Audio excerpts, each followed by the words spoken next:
Lo que yo decía es que la escala de maduración, esto es el listado de errores que eventualmente podemos encontrar en los protocolos del Bender, aparece en la página 188 del texto, lo que tienen como apéndice allí en la bibliografía, siempre hablamos de la evaluación psicológica en niños, hay un anexo A para ítems madurativos del Bender, ese que contiene la descripción de los errores.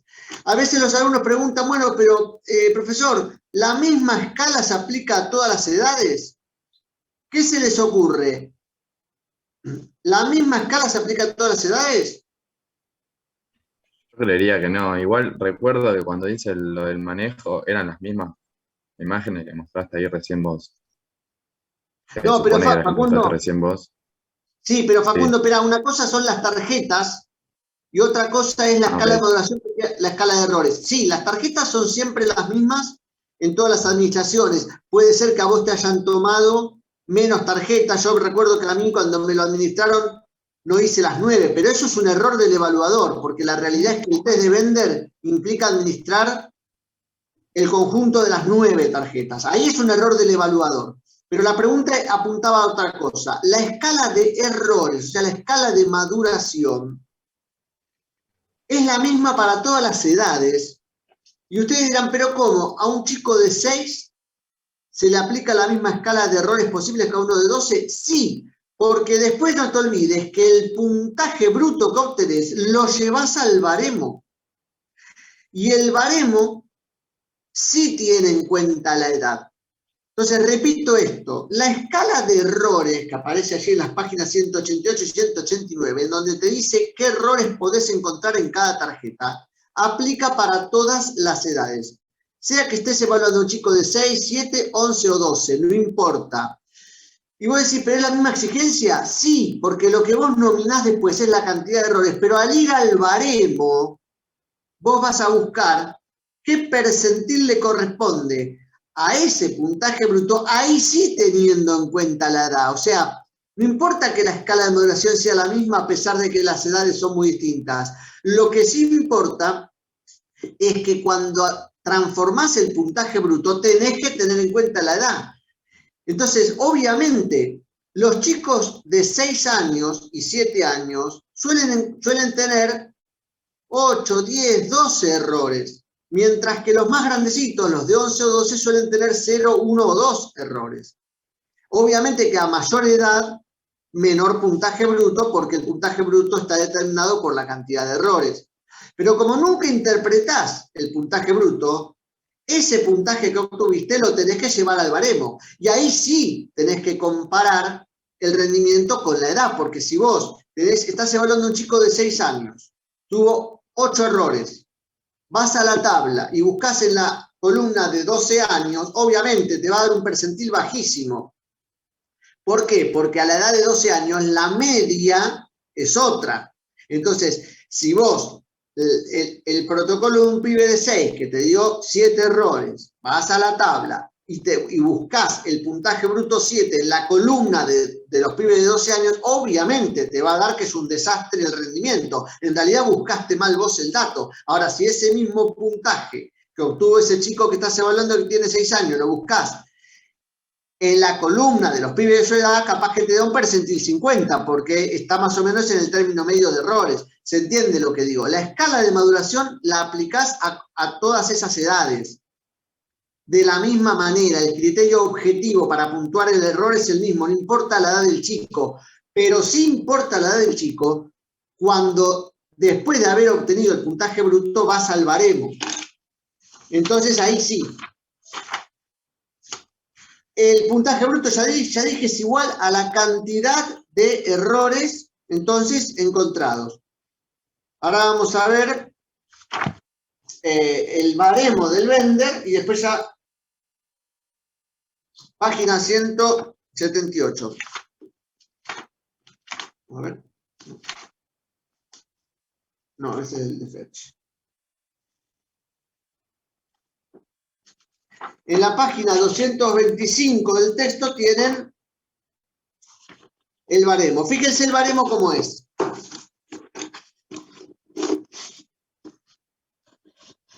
Esa es la tabla, a ver si alcanzan a ver. Esa es la tabla, y fíjense que en las columnas están las edades, en las columnas verticales están las edades. Obviamente, la parte interior de la tabla son los puntajes brutos, y saliendo a los costados tenés los percentiles. El baremo es muy fácil de usar, es muy amigable, está en la página 225 de la evaluación psicológica en niños, en lo que página 225. Una vez que obtuviste el puntaje bruto, vas al baremo, tenés una columna por cada edad, o sea, es un baremo muy amigable porque a diferencia de la SSL, que son 4 tablas según sexo y edad, a diferencia del MIPS, que tenés 2 tablas, pero además tenés un montón de columnas, acá vos tenés que transformar un solo puntaje, porque obtuviste un puntaje bruto que es igual a la cantidad de errores del protocolo. Entonces vos vas al baremo, la tabla es una sola, no hay tablas diferenciadas por sexo, hay una sola tabla, pero adentro de la tabla tenés las columnas para cada edad. Entrás por la columna que corresponde a la edad y buscas el puntaje bruto. Salís a la izquierda o a la derecha y te encontrás con el percentil. Esta prueba usa puntaje percentilar, que a su vez también es un puntaje muy amigable. Saben ustedes que no tiene ni media ni desvío. Es decir, el percentil refleja la posición del sujeto en la distribución. Se interpreta como interpretaron en el caso del Raven. Entre 25 y 75 es el término medio, de 75 para arriba el rendimiento es superior, de 25 para abajo el rendimiento es inferior. Hasta ahí la parte psicométrica de la prueba. Luego el análisis se complementa con 2 apartados más que son puramente cualitativos. Vamos a buscar si hay indicadores emocionales por un lado y si hay indicadores de disfunción por el otro. Los indicadores emocionales implican tener una mirada más cualitativa del protocolo. Acá ya no hablamos de error. Atención con esto. En la primera parte del análisis, cuando aplicamos la escala de maduración, hablábamos de error, la terminología era esa. Esa es la parte cuantitativa, bien métrica. Es decir, la escala de maduración contiene el listado de errores posibles, como di el ejemplo antes del recreo, el círculo que queda lejos del cuadrado en la figura, se puntúa como error, listo, vale 1. Después hay otros errores para las otras tarjetas. Llegás al puntaje bruto, que siempre es igual a la cantidad de errores. Buscás el puntaje bruto del baremo y eso te da el percentil. Listo, hasta ahí terminaste una parte. Ahí tenés una idea del nivel de maduración visomotora del niño. Entre 25 y 75 es término medio, 75 más superior, 25 menos inferior. Listo, ahí tenés una parte de la prueba ya evaluada. ¿Con qué complementás después? Con una parte que es más cualitativa. La parte cualitativa se divide en 2 partes. Indicadores emocionales, indicadores de difusión. Los indicadores emocionales los tienen en la página 191, o sea, siempre del texto de la evaluación psicológica en niños. Acá de nuevo volvemos al capítulo 6, que es el capítulo sobre el vender. Ojo que ahí no se habla de error, se habla de características que tienen los dibujos. Por ejemplo, un niño que tiende a aumentar el tamaño de los gráficos, es decir, que la mayoría de los gráficos están más grandes que el tamaño del modelo, bueno, está presentando un indicador emocional que está asociado con impulsividad. O, por ejemplo, si un niño comete lo que se llama segunda tentativa, que es cuando el chico abandona un dibujo, abandona el dibujo que está haciendo de una tarjeta y se va a otro lugar de la hoja, en lugar de borrar y hacerlo o rehacerlo en el lugar que eligió, eso se llama segunda tentativa, eso está considerado baja tolerancia a la frustración. Pero fíjense que acá no hablamos de error, ni hablamos de puntuar. Los indicadores emocionales no tienen un valor numérico, no valen 1, 2 o 3. Simplemente están o no están y tienen un valor cualitativo. Por ejemplo, como dije antes, o repaso del dibujo, que es cuando el chico remarca mucho las figuras.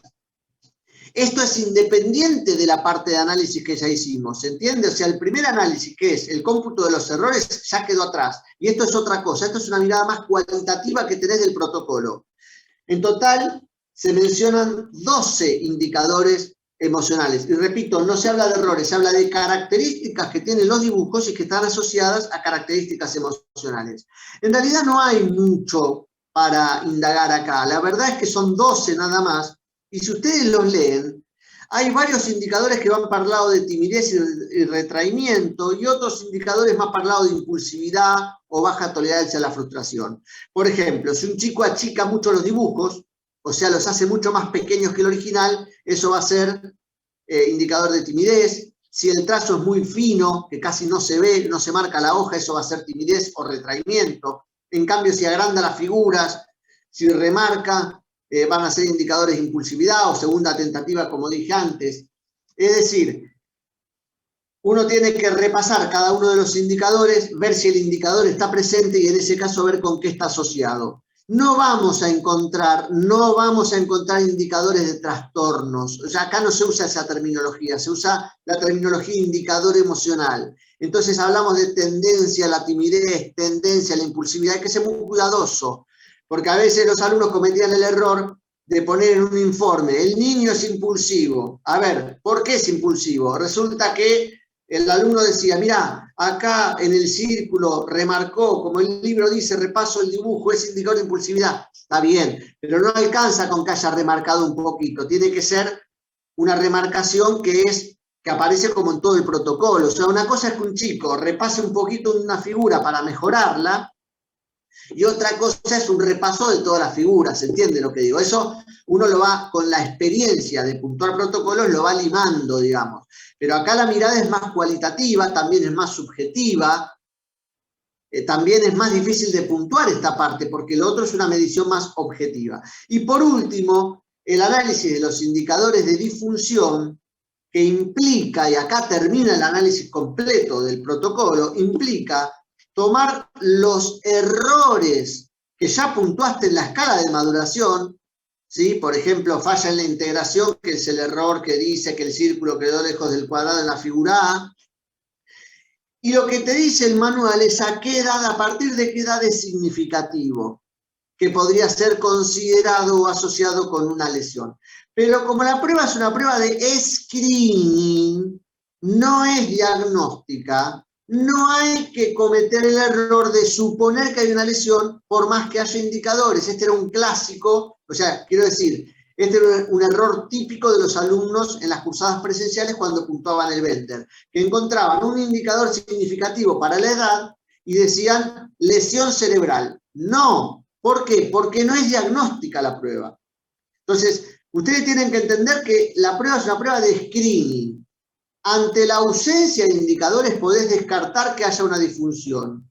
Ante la presencia no podés asegurar que la haya. Ustedes me dirán, ¿y entonces para qué sirve? Bueno, sirve para descartar cuando el rendimiento es bueno.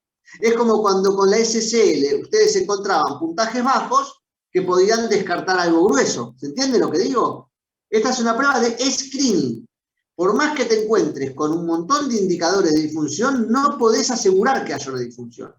Pero sí podés descartar que la haya ante la ausencia de esos indicadores. Bueno, ahí termina el análisis del Venter. Son entonces 3 partes. La parte más psicométrica, escala de maduración, puntuación de los errores.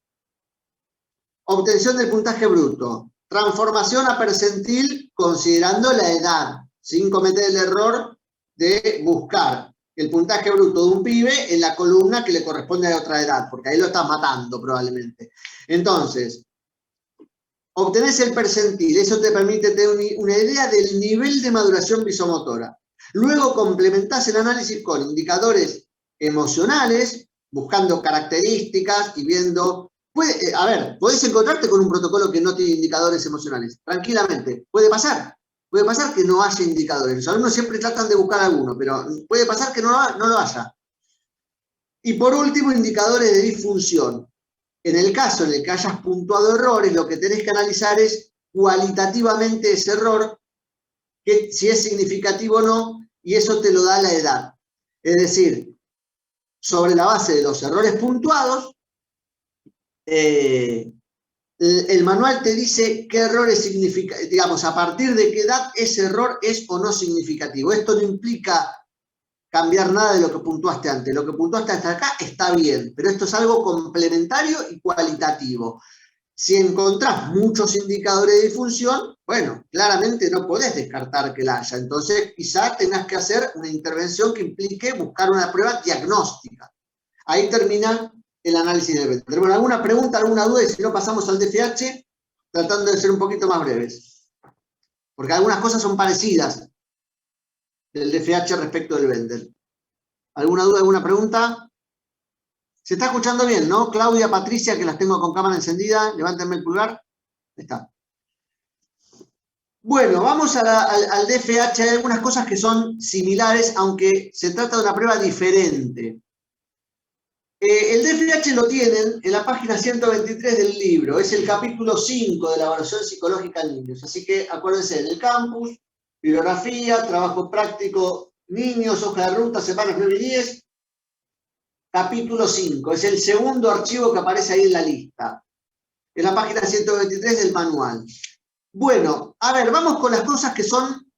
Vamos primero con las cosas que tienen en común el DFH y el Bender, aprovechando que vimos en los bloques anteriores el Bender. Bueno, esta también es una prueba gráfica, ¿sí? Esta también es una prueba para ser usada con niños de entre 6 y 12 años porque tiene baremos para esas edades. Esta también es una prueba de rendimiento, pero acá la variable ya no va a ser maduración visomotora.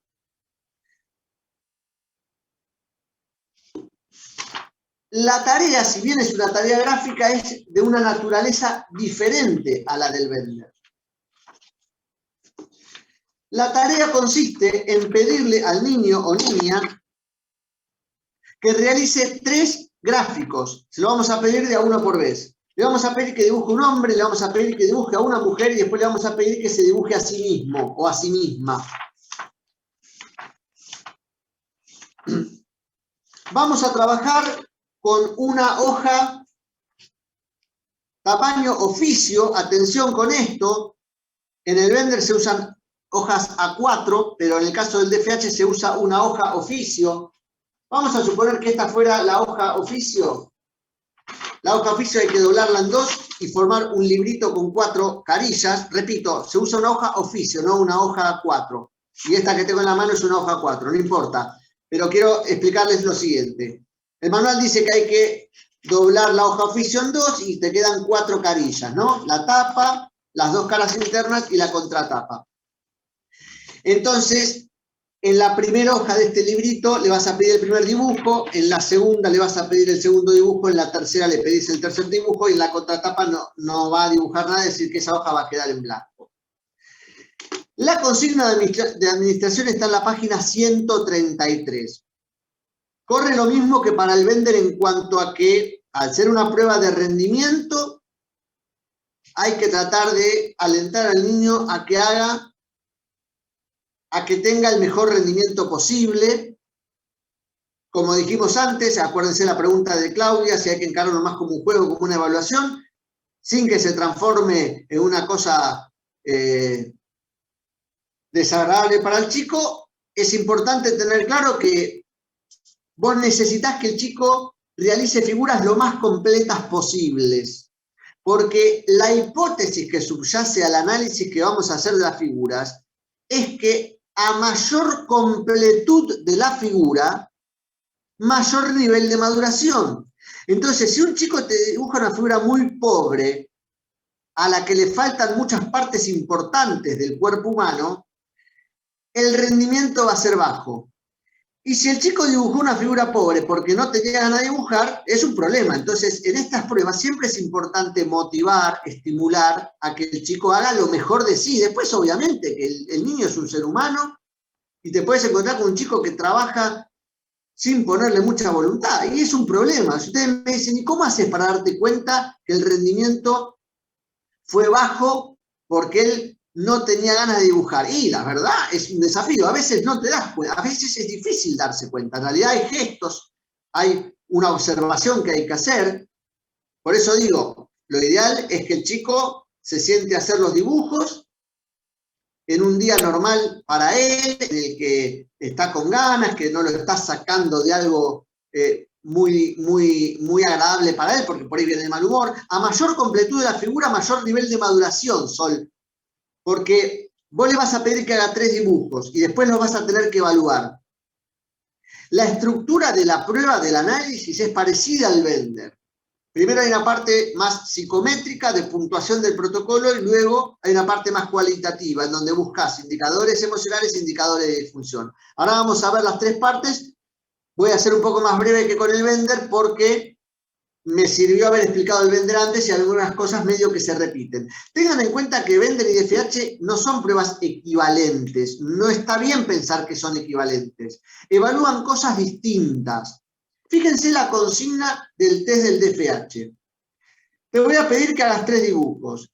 En la primera hoja se señala la cara externa o la tapa, ¿no? Como dije antes, la tapa del cuadernillo esta que formamos.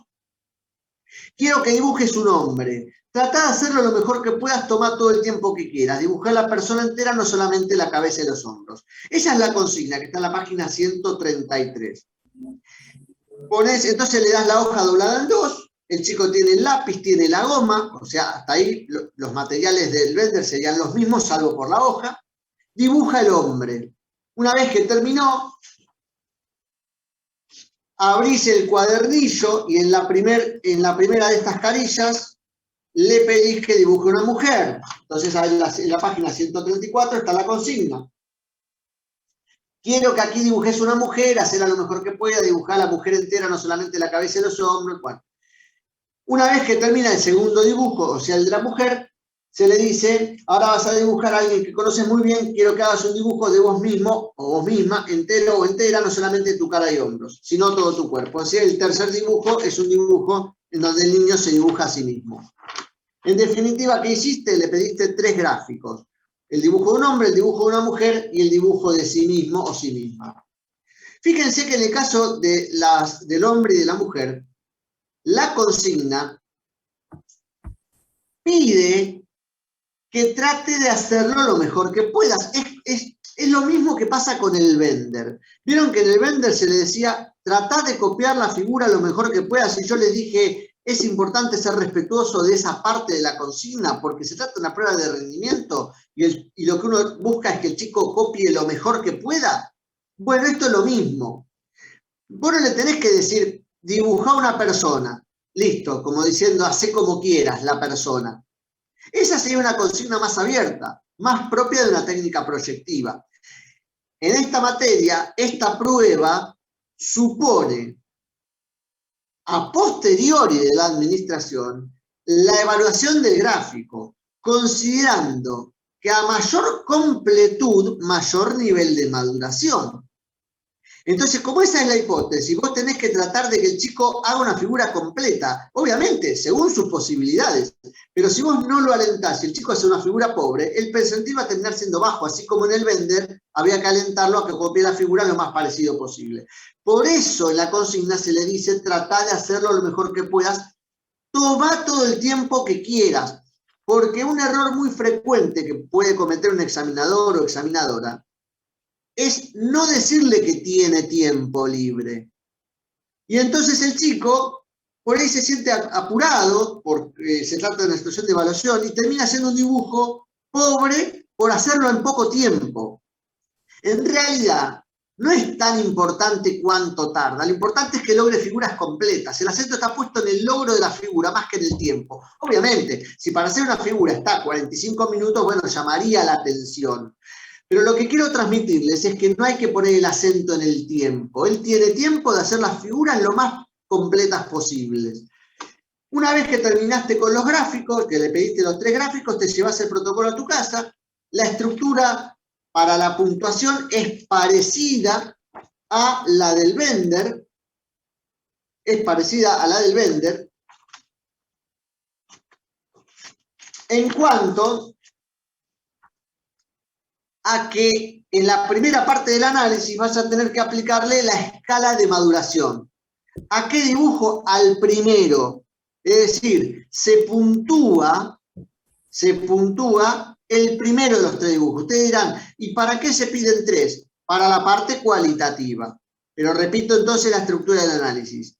Una vez que el chico hizo los 3 dibujos, Aclaro algo más sobre la administración. Acuérdense que dispone de goma de borrar, puede borrar las veces que sea. Y tengan presente que hay dos diferencias importantes en la tarea con el vender. Primero, que en el vender le pedís que copie, y acá no copia, porque acá no le estás mostrando una figura humana. Él tiene que construirse la representación de la figura humana para luego plasmarla en la hoja de papel. Y lo segundo, diferente... ¿Hay un micrófono abierto? Y lo segundo diferente es que los estímulos son bien distintos. En el Blender los dibujos son figuras geométricas abstractas, mientras que en el DFH son figuras humanas. Piensen entonces que hay otra connotación. Ustedes ya a esta altura de la carrera advertirán que obviamente hay una parte proyectiva para analizar, porque tiene que ver con las figuras parentales. Obviamente que en el dibujo del hombre, en el dibujo de la mujer, se van a filtrar de alguna manera aspectos que tienen que ver con los objetos parentales del niño, mientras que en el Blender dibuja figuras geométricas. Entonces hay dos diferencias importantes. Los estímulos en el Blender son figuras geométricas, en el DFH son personas, porque lo que le pedís que dibuje son personas, hombre, mujer y sí mismo. Y claramente va a proyectar aspectos que tienen que ver con lo que le pasa a él con sus figuras parentales y con él mismo. Pero además, otra diferencia importante es que en el Blender copia, mientras que en el DFH construye una representación que le plasma en una hoja, porque vos en el DFH no le estás mostrando una figura humana, le estás pidiendo que la dibuje. Así que primero se la tiene que construir mentalmente. Por eso la variable acá, la variable es maduración conceptual y no maduración visomotora. No es maduración visomotora lo que evalúa el DFH. Por eso Blender y DFH se complementan, pero no son pruebas equivalentes. El DFH evalúa maduración conceptual y también puede ser un indicador del nivel intelectual, aunque hay que ser prudente con esto, porque en rigor de la verdad el DFH no provee la misma información que un test de inteligencia como el WISC o como la escala coloreada del Raven. Pero sí es cierto que los niños que rinden muy bien en las pruebas de inteligencia en general hacen figuras humanas más completas. Es decir, hay cierta correlación entre el nivel intelectual del niño y la completud en las figuras. Bueno, dicho esto, vamos a la página 168, anexo sí. Cuando tiene que dibujarse a sí mismo, ¿también se aclara que lo haga lo mejor posible o se lo deja solo? Ahí se le dice no solo la cabeza y los hombros, dibujar la figura completa. Pero ten en cuenta, Patricia, que este último gráfico lo vas a usar solo para aspectos emocionales, mientras que el que analizás desde el punto de vista de la puntuación es el primer gráfico. O sea, es pertinente la pregunta que haces, porque en rigor de verdad, el gráfico que vas a terminar usando para ver su nivel de maduración visomotora es el primero de los tres, mientras que los otros dos los vas a usar más para aspectos cualitativos. ¿Me seguís? Por eso es muy importante enfatizar en el primer dibujo, tratar de hacerlo lo mejor que puedas, porque él va a tener más puntuación si hace las partes en 2 dimensiones que si las hace en una, si hace todas las partes importantes que si no las hace. En la página 168 del manual, anexo B, se encuentran con la escala de maduración. Es decir, la primera parte del análisis implica aplicarle al primero de los 3 dibujos la escala de maduración, y la escala de maduración implica puntuar las partes importantes de la figura humana. Es decir, tomás el dibujo del hombre, que es el que hizo en primer término, y después le aplicás la escala de maduración, otorgándole un punto por cada parte importante de la figura que está. La escala de maduración describe el ítem, por ejemplo, presencia de cabeza. Bueno, obviamente los chicos suelen hacer los dibujos con cabeza. Cualquier representación clara de la cabeza. ¿Hizo la cabeza? Sí, listo, le das un punto. Presencia de cuello. Cualquier indicación clara del cuello como diferenciado de la cabeza y del tronco. ¿Hizo el cuello? Sí, le das un punto. Es decir, cada ítem vale un punto. Ahora, son 62. Obviamente es imposible ver todos, pero sí tienen que saber ¿Cuál es la lógica de la escala? Fíjense que es bien diferente de la del Bender, porque en el Bender puntuábamos errores. Acá es al revés, acá puntuamos atributos. Es decir, en el Bender, de hecho, el mejor puntaje posible es 0, 0 error. Y acá es al revés, acá cuanto más alto, mejor. Más allá de que después vamos a tener que transformarlo. Pero entonces primero le aplicamos la escala al primero de los gráficos que hizo. Si ustedes leen la escala, van a ver que se hace hincapié en los detalles. Por ejemplo, las partes importantes del cuerpo siempre valen un punto, ¿verdad? Presencia de cabeza, presencia de cuello, presencia de tronco, presencia de brazos, presencia de piernas, presencia de ojos, presencia de nariz, presencia de boca, presencia de orejas. Todo eso vale un punto. Pero además, si ustedes se fijan en la escala, hay un montón de puntos que tienen que ver con, por ejemplo, que las figuras estén hechas de dos dimensiones. De tal forma que, por ejemplo, la presencia de ojos en un dibujo en donde un chico hizo solo 2 puntitos, ¿vieron los chicos que hacen solo un puntito? Bueno, el ítem 4, presencia de ojos, lo va a tener porque hizo un puntito. Pero fíjense el ítem 5, detalle del ojo, cejas o pestañas. El ítem 6, detalle del ojo, pupila. El 7, detalle del ojo, proporción, es decir, que tenga forma, que sea más largo en forma horizontal que en forma vertical. ¿Qué quiere decir con esto? Que ahí es donde vas a empezar a notar la diferencia entre un dibujo pobre y uno más completo. Porque, por ejemplo, la mayoría de los dibujos tienen los ojos, la nariz y la boca. Pero si un chico los hizo en una dimensión, va a tener menos puntos que si los hizo en 2 dimensiones. ¿Se entiende? Entonces, cuanto más completo está el dibujo, es decir, que están todas las partes importantes del cuerpo, cabeza, tronco, brazos, piernas, incluso tienen que estar dibujadas las articulaciones, en lo posible, obviamente. Las partes importantes de la cara, los ojos, la boca, la nariz, las orejas, el cabello, algún accesorio. Quiero decir, todo eso son como puntos que va sumando el chico. Cada ítem vale 1. Todos los ítems valen 1. Cuanto más completa está la figura, más puntos va a tener. Una vez que obtuviste, son 62 ítems. Obviamente, esto demora un poco más que el Bender, porque además acá la puntuación a veces es más subjetiva, a veces ves una parte del cuerpo, los alumnos mismos cuando tenían que puntuar, a veces tenían que debatir si dar o no el punto, la puntuación es un poco más subjetiva que el Bender. Pero implica obtener un puntaje bruto primero, vas al baremo, obtenés un percentil, el baremo es del estilo del Bender, es decir, que vas a la tabla. No hay diferencias por sexo, pero sí por edades. Obviamente, en todas las pruebas de rendimiento hay diferencias por edades. Esta prueba se usa también en los ámbitos clínico y educativo. Para niños de entre 6 y 12, buscás según la edad del chico el puntaje bruto y obtenés el percentil. El percentil es indicador del nivel de maduración. Ahí terminaste una parte. Y luego vas a buscar los indicadores emocionales que podés encontrar en los dibujos. Ahí sí mirás los 3 dibujos. ¿Sí, Patricia? ¿Te acordás la pregunta que hiciste antes? Fíjense que cuando le aplicás la escala de maduración, solo usás el primer dibujo, pero para los indicadores emocionales mirás la totalidad de los dibujos. Bueno, ahí las interpretaciones son muy amplias y tienen que ver con la hipótesis de la proyección. A veces un signo en un dibujo, como puede ser, por ejemplo, el dibujo del hombre pequeño, no está asociado con solo una hipótesis. El manual provee distintas hipótesis. ¿Qué sé yo? Un lugar común es decir, a ver, dibujó al hombre chiquito, dibujó a la mujer enorme. Eso quiere decir que se trata de un padre ausente y la mujer es fálica. Bueno, ese tipo de interpretaciones a veces se dan así, pero ojo con cometer el error de pensar que son todas las cosas tan lineales. O que si el chico dibujó la figura del hombre con las manos cerradas en forma de puños, eso significa que le pegan en la casa. Bueno, no es tan lineal la cosa. Hay que ser cuidadoso con las interpretaciones de ese tipo. El manual lo que te dice es, frente a determinados signos, hay asociaciones posibles.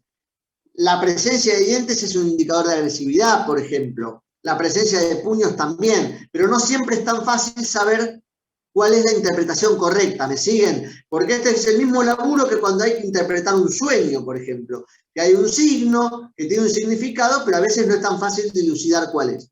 Bueno, Y por último, tenés un apartado también para indicadores de disfunción, porque hay algunas omisiones que son muy significativas y que pueden estar asociadas con que implicarían la presencia de un indicador, aunque hay que tener en cuenta lo mismo que para el Bender. El DFH es una prueba de screening, no es diagnóstica, no vas a poder diagnosticar una disfunción.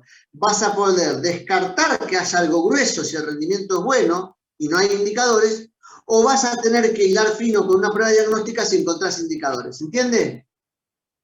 Bueno, ahí termina el DFH. La estructura termina siendo parecida al Bender. Está quedando un minuto y un poquito más. Si alguien tiene alguna pregunta, cerraríamos acá sin necesidad de que haya otra entrada. Acuérdense que acá puntúan las partes del cuerpo, ¿sí? Los atributos presentes. En el Bender, la escala de modulación implica puntuar errores. Y acá no se habla de error, acá se habla de atributo. Siendo un atributo, cada una de las partes importantes, o a veces incluso el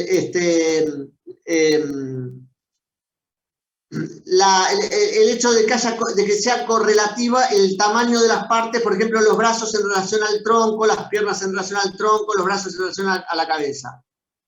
Bueno, si no hay dudas, dejaríamos acá. ¿Alguien quiere hacer una pregunta?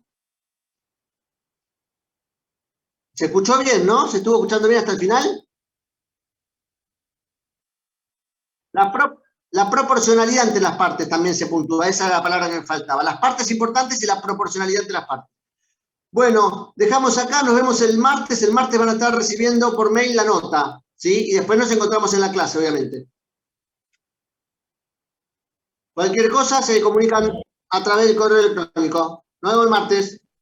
Gracias. Gracias, Gustavo.